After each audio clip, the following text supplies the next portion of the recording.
Adolfo aqui da Flamengo TV. Felipe, você certamente está aqui desde 2019, sabe a dificuldade que é vencer o Red Bull Bragantino aqui. Enquanto o Red Bull Bragantino em si nunca tinha vencido e agora consegue dessa forma, de virada, com mais um gol de bola parada, mostrando toda a força do seu trabalho no dia a dia. Eu queria que você comentasse a importância e o peso que tem isso, uma sequência pesada que tem pela frente. Primeiro, enaltecer o esforço dos jogadores que correram 90 minutos, sem parar, todos eles, né? E jogadores aí que vinham jogando menos, como no caso do Everton Araújo, que fez um jogo esplêndido, nunca entrou num jogo calmo, sempre entrou em fogueira e sempre gostaria de enaltecer o jogo que ele fez. A volta do Vinha é muito importante também pra gente, fez um excelente jogo. E falar do que você falou, né? Que são muitos anos, não sei se são 29 anos sem vencer aqui. Eu particularmente joguei aqui há alguns anos e não tinha tido esse gostinho da vitória. Então, foi uma vitória muito difícil, até mesmo porque é um time muito bem treinado, um time que pressiona muito bem, que se defende muito bem, que não te deixa espaços, um time que sofre pouco no campeonato. E vimos isso nas análises, um time que sofre muito pouco, muito pelo que eu falei antes do jogo, pelo Seabra, pelo grande trabalho do treinador que tem, além dos jogadores. E isso nos dá muita força para sair daqui com essa vitória, com esses 3 pontos e com uma atuação onde eu até agora não tinha visto nenhum time fazer aqui dentro do estádio deles. E ainda tem mais uma coisa, né? O Cruzeiro não conseguiu vencer. Então, essa vitória, eu vou te falar a verdade, depois que o Flamengo empata o jogo, eu já estava pensando assim, pelo menos um empate honroso, né? Tava com o Cadu. O Cadu falou, não, mas nós vamos ganhar o jogo. Eu falei, eu também acho que dá para ganhar. Aí sai o gol. Aí eu olho a tabela, fica 1 ponto do Cruzeiro. Dá uma recuperada e psicologicamente dá mais força na caminhada, né? Então, é um campeonato muito longo, né? E a gente sabe da força que tem o Cruzeiro, do Palmeiras, dos times que estão na parte de cima da tabela. E o Bragantino é um deles, né? Que está nessa parte de cima da tabela. Mas, por exemplo, como você bem falou, quando empatou o jogo, a primeira atitude dos meus jogadores foram buscar a bola, botar no meio e pressionar novamente o Bragantino para poder virar o jogo. Isso fora de casa, isso porque eles sabem que estão no Flamengo e sempre temos que tentar vencer. O empate não vale. Então, com essa atitude, o time continuou jogando, continuou botando a bola no chão e as chances começaram a vir cada vez mais e aí conseguimos fazer o 2º gol numa grande jogada. Felipe, boa noite, parabéns pela vitória histórica. Queria que você falasse 3 personagens do segundo tempo. Matias Vinha, que volta de uma lesão gravíssima no ano passado, entrou e deu um outro dinamismo à equipe.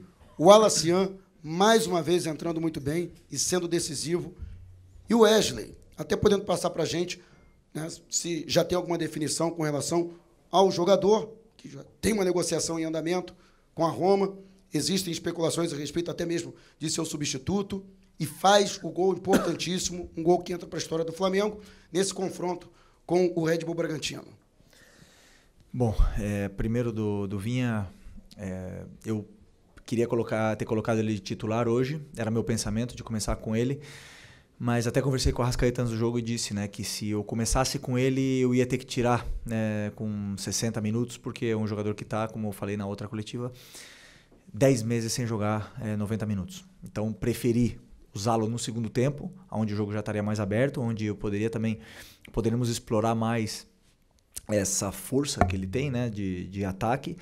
E agora, confesso que entrar do jeito que ele entrou depois de 10 meses, né, não esperava que fosse acabar com o jogo do jeito que ele fez, né? Então, estou muito feliz por ele, mas não é nenhuma surpresa, não. É só você ver como ele treina, como ele aquece, como ele se prepara, como ele é o primeiro em tudo, como ele acaba o treino exausto. Então, isso o futebol te devolve.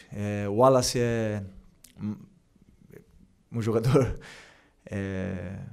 eu acho engraçado porque é um cara que entra em qualquer posição, compete o máximo e tá crescendo cada vez mais, tá se sentindo mais confortável com a bola, entra nesses momentos adversos e ajuda a equipe tanto a defender como a atacar muito bem. E uma coisa que ele tem, né, gols e assistências. Então eu quis deixar no campo os jogadores assim que mais tem números ali para poder virar o jogo, e ele ajudou muito. Por último, o Wesley. O Wesley eu não sei, eu acredito que eu até falei com o Boto agora, mas não falei sobre esse assunto, e não sei como está, só sei que é incrível um jogador da base, passar por tudo que ele passou aqui, por essa superação, essa volta por cima que ele deu de ser um cara vaiado, um cara que a torcida não respeitava, a valer 20, 30 milhões de euros e poder, como eu falei no começo do ano, escolher onde jogar. Então,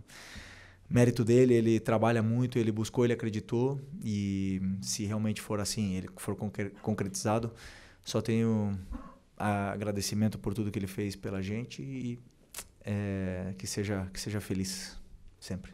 Aqui, Felipe, tudo bem? Boa noite, Boa Sidão noite. Marinho da Litoral News.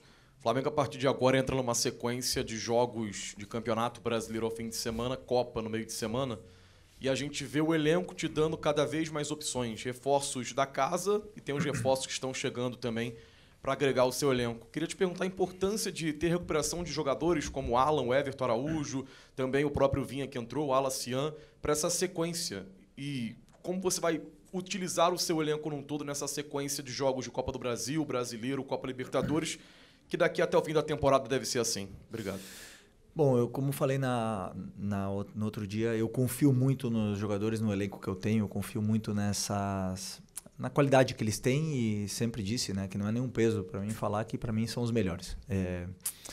Eu sei que eu coloco uma responsabilidade em cima de mim, mas eu não tenho problema em falar isso, porque é o que eu sinto. Eu vejo eles todos os dias, como eles treinam, como eles se comportam como grupo, e eu não tenho dúvida disso, né? E por mais que sim, são muitos desfalques, a gente vem com um elenco curto, mas são jogadores muito competitivos, e a gente pode suprir bastante essas baixas aí, essas faltas de jogadores como o Eric, como o próprio Nico, como o Alan, jogadores importantíssimos, né? Os dois laterais que vocês já sabem bem, então esses jogadores, como são tão competitivos, faz com que a equipe compita onde vai e sempre possa lutar pelos 3 pontos. Felipe, aqui, o Flamengo mais uma vez teve uma situação envolvendo exposição de jogador. Não é a primeira vez, é a segunda em um período muito curto, e eu falava que se o Flamengo tivesse um técnico qualquer, isso conseguiria entrar no grupo. Eu queria saber como é que você está fazendo para gerir todas essas situações, porque eu imagino que isso acaba que estoura em cima de você. O jogador deve chegar para você para falar alguma coisa, outras pessoas chegam em você e falam. Como é que você está fazendo para que esses problemas de fora não interfiram no seu trabalho? Por exemplo, o jogo de hoje a gente viu todo mundo correndo, todo mundo se dedicando, todo mundo querendo, todo mundo entregando. Como é que você tem feito isso? Bom, primeiro dizer que é um grupo muito bom. É um grupo que gosta de trabalhar, que quer vencer, que quer ganhar. Eu lembro muito quando vinha o treinador, eu era jogador ainda, e o que mais a gente queria era treinos chatos, treinos que nos dessem soluções para poder vencer, né? A gente esse grupo não era um grupo que gostava de rachão, de treino divertido. Eu queria sempre o caminho para a vitória. Então, como eu também fazia parte desse grupo, eu sei da força que eles têm, quando eles se unem, da força que eles têm, e essas coisas externas machucam. Mas, no final das contas, é um grupo fechado, um grupo de amigos, irmãos, você vê no trabalho do dia a dia, um grupo que se cobra, olhando no olho, e por isso que é um grupo blindado a esse tipo de coisas. Claro que é sempre ruim, mas, como eu falei, eles mesmos se blindam, se conversam entre eles, e é o que está no alcance, porque, no final das contas, o futebol são dos jogadores, né? Pode estar explodindo tudo fora, no final das contas, que são eles que entram no campo, e a imagem deles que está exposta, então eles querem sempre dar o seu melhor pelo Flamengo, e eles têm demonstrado isso.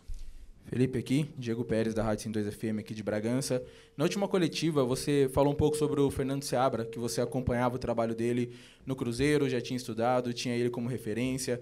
Gostaria de saber se o Bragantino, de alguma forma, até no gol do Bragantino, te surpreendeu, o que você achou desse time do Bragantino, e se, de alguma maneira, você vê o Bragantino nessa briga, ou é realmente uma surpresa o Bragantino estar ali na parte de cima da tabela? Não é nenhuma surpresa para mim. Eu conheço o Seabra de conhecer o trabalho dele, né? Quando ele começou no Cruzeiro. Eu sou bastante amigo do Paulo Autuori, que foi o cara talvez que tenha dado toda a confiança para ele no Cruzeiro e a partir daí me interessei muito pelo trabalho dele. Tem um analista que trabalhava com ele que é meu amigo e eu sempre fazia perguntas, me contava como ele trabalhava, porque eu via que o time dele era muito bem organizado e com as ideias claras, os conceitos, as soluções, e isso me chamava bastante atenção desse tipo de treinador. E a gente vê que é um time muito difícil. Aliás, é um dos times que melhor pressiona para mim do Campeonato Brasileiro. Depois, para jogar é muito difícil, porque também tem jogadores rápidos, fortes, com soluções e na qual não me surpreende que o Bragantino esteja na parte de cima da tabela.